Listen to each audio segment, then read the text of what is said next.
Water day.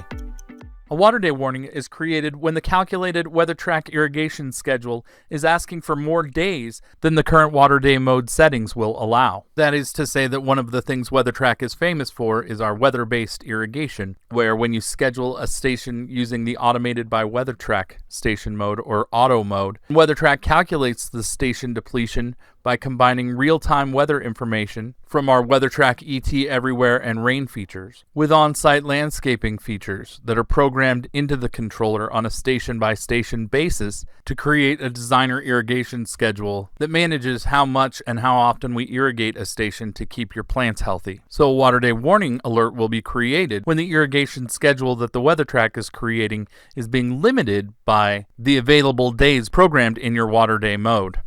When the schedule determines that it needs more days in the week to keep up, the first thing it does is raise the alert, or the water day warning, so it lets all users know that the controller is adjusting the irrigation schedule. But the second thing the WeatherTrack does is remember how thirsty each station is and irrigate each station as much as it needs to stay healthy, or as much as it can inside the designated water days outlined in the program. The water day alerts are very common in areas with mandatory water restrictions. If your mandatory restriction says that you can only water Monday, Wednesday, Friday, and Sunday, and the WeatherTrack schedule wants more than that, then the water day warning will be raised. It's also common in the heat of summer for some plants to want to be watered every day of the week. So even taking a single day off in the schedule for, say, routine maintenance can cause a water day alert because the ET schedule wants 7 days and it's only allowed 6. The water day warning has a very low alert severity because while it's really good management information, it's not always actionable. That is to say that if your local water purveyor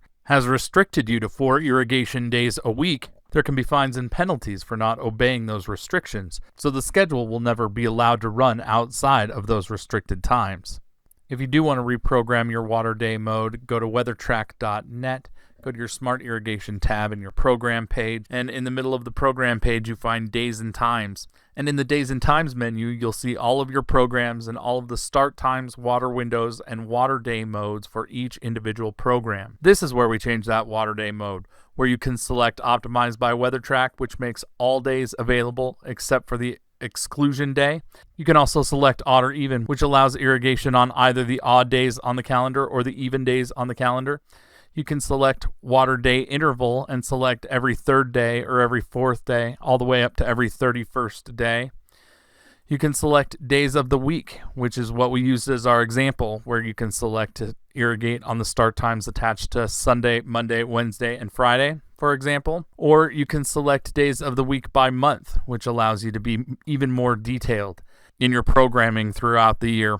And finally, you can turn any individual program off by selecting water day mode off. To edit this, standing at the controller, push the program button and then the forward arrow until you get to your water day mode, and then use the plus and minus buttons to select the water day mode for your controller. So if you're troubleshooting your water day warnings, the first option is to expand the number of available water days to match the irrigation demand. And when the controller can fit the schedule it wants into the time that it has, the water day warning will resolve itself. And you can do that at either weathertrack.net or standing in front of the controller. Or the second option is to not worry about it. Know that the WeatherTrack schedule is going to do the best it can do in the time that it's allowed. So if you live in an area with mandatory water restrictions, the water day alert is one that might live on that controller through the hottest part of the irrigation season. For instance, in my own yard, Denver Water only wants me to irrigate 3 days a week. So I'll start to get water day warnings when the turf wants more than 3 days of irrigation for the week, which in Denver starts in about May and ends in about October. So all through the summer, I get water day warnings and I just don't worry about it until I feel like those water day warnings are causing something worse to happen, like the health of the landscape is being compromised, or you're getting station high depletion alerts. If either of these things are ever happening, it might be time to take a closer look at the program. As a last resort, we talk about option 3, changing the station mode. Remember that the water day warning is only created for stations with their station mode programmed to automated by WeatherTrack.